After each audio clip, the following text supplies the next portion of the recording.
paz do Senhor Jesus. Amém, irmãos? Deus abençoe a todos. Gostaria de agradecer primeiramente a Deus por essa oportunidade.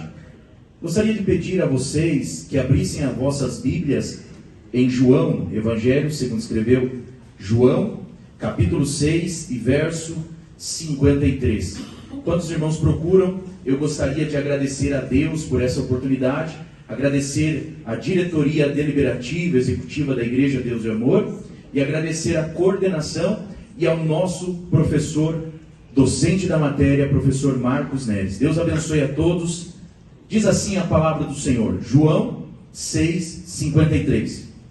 Jesus, pois, lhes disse: na verdade, vos digo, que se não comerdes a carne do Filho do Homem, e não beberdes o seu sangue, não tereis vida em vós mesmos.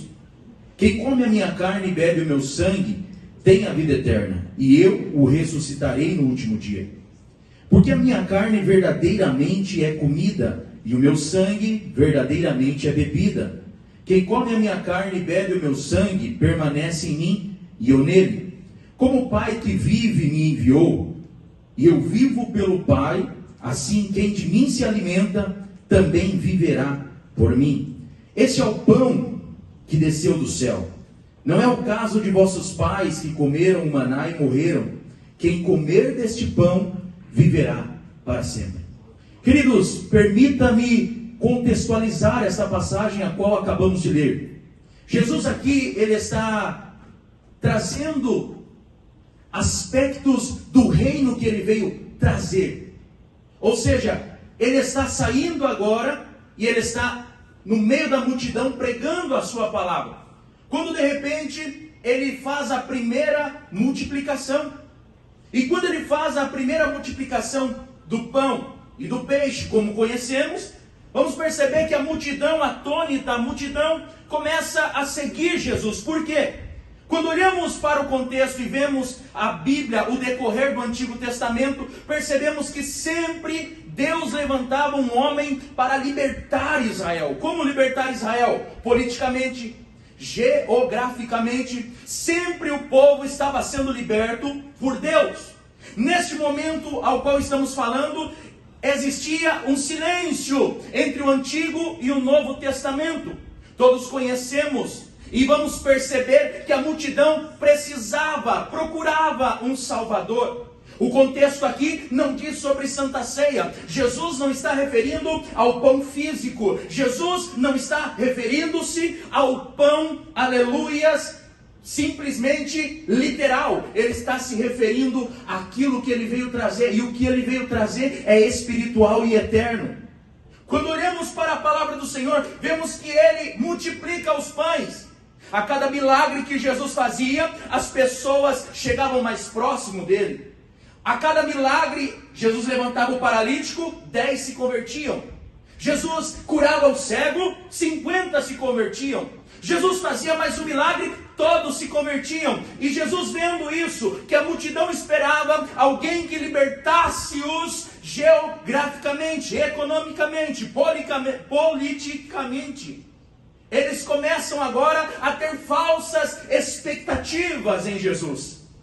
Então Jesus agora aproxima-se deles e começa o seu discurso poderoso, e ele vai dizer assim no seu discurso: eu sou o pão que desceu do céu, aquele que se alimenta desse pão viverá eternamente. Aleluia! Quando olhamos para o Evangelho de João, vamos perceber que João se preocupa em trazer a divindade de Cristo. Vemos em João 1, no princípio era o verbo, e o verbo estava com Deus, e o verbo era Deus. Em João 2, Jesus transforma a água em vinho. Em João 3, ele tem um encontro com Nicodemos, e ele vai dizer: na verdade, eu te digo, que aquele que não nascer de novo, não pode ver o reino de Deus. Em João 4, ele vai ter um encontro com a samaritana, e nesse encontro ele vai dizer: qualquer que que beber dessa água do poço que você está tomando, tornará a ter sede. Mas aquele que beber da água que eu lhe der, nunca terá sede, porque a água que eu lhe der se fará nele uma fonte de água que salta para a vida eterna. Em João 5, ele tem um encontro com o paralítico, e quando ele levanta o paralítico, ele vai dizer: levanta, toma o teu leito e anda. Em João 6, ele vai começar o seu discurso dizendo: na verdade vos digo que me buscais não pelos sinais que vistes, mas porque comestes do pão e vos saciares. A multidão queria alguém economicamente que ia libertar dos romanos e do contexto em que eles estavam inseridos. Mas Jesus estava dizendo assim para eles: olha, o meu Pai levantou lá no Antigo Testamento homens que vos libertaram das mãos dos homens terrenos. Mas eu estou aqui, sou o pão do céu, o pão que desceu, e vos trago libertação que nenhum outro poderia trazer. Que libertação é essa, Jesus? A libertação do pecado. Essa é a libertação que nenhum outro poderia fazer. E ele está se referindo e está dizendo agora: aquele que come, aquele que bebe, nunca terá fome, jamais terá sede. Entenda comigo, raciocine comigo. A multidão, olhando para ele, ele transforma os pães, multiplica os pães. A multidão, os líderes religiosos, as pessoas que estavam ali, diziam: este realmente é o libertador, está fazendo obra social, está matando a fome do povo, está enchendo o estômago do povo, está fazendo aquilo que nenhum outro faz. Esse é o que nós esperávamos. Mas de repente eles começam a ouvir o sermão que eles não gostaram, ou que não gostariam de ouvir. Mateus vai descrever até o Sermão do Monte.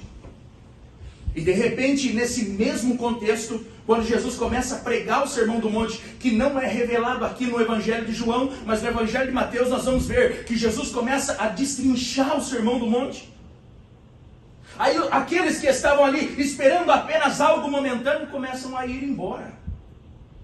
Porque é assim: quem vem até Jesus por causa de algo visível se decepciona quando entende que o reino de Deus não é comida e nem bebida. Então Jesus começa agora o seu discurso, e quando ele está no meio do discurso, o discurso estava pesado. João capítulo 6 ainda, verso 60, ele vai dizer: muitos, pois, dos seus discípulos, ouvindo isso, disseram: duro é esse discurso. É duro. Evangelho, irmão, é para quem quer mudança. Evangelho não é para quem quer apenas se parecer. Nós vamos lá para o Evangelho de Mateus 7:20. Mateus vai descrever que aquele que está ligado na videira, que é Cristo, gera frutos. Jesus estava dizendo, ou seja, nos dias de hoje podemos perceber que os nutricionistas falam, né? E eles falam isso com muita propriedade: você é o que você come. Só que aqui na escola teológica nós estamos aprendendo, além do físico, nós estamos aprendendo o espiritual. E quando vamos para o espiritual, nós estamos constantemente ouvindo o nosso mestre dizendo: você é, ou melhor, a voz que você ouve, essa te define. Qual voz você tem ouvido? E os discípulos estão ali, e Jesus queria provar a fé dos discípulos. Porque a multidão, ele sabia que a multidão só queria o pão. Mas a gente conhece quais são as nossas obras por aqueles que andam lado a lado com a gente. Quem está de fora vê apenas os sinais, mas quem está perto vê os frutos. João 63 vai dizer: o Espírito é o que vivifica, a carne para nada aproveita. As palavras que eu vos disse são Espírito e vida. No verso 66 ele vai dizer, ou seja, os discípulos dizendo: desde então muitos dos seus discípulos ficaram para trás e já não andavam com eles, ou com ele. Por quê? Começaram a se confundir com as muitas vozes. Pararam de prestar atenção no que Cristo dizia e começaram a prestar atenção no que a multidão dizia. Então Jesus disse aos 12: quereis vós retirar-vos também? Como que eu sei, pregador, que eu estou ligado em Cristo e que eu sou um verdadeiro discípulo? Pelos frutos os conhecereis. Quem conhece a Cristo? Quem conhece a Cristo? Receba esta palavra em nome do Senhor Jesus.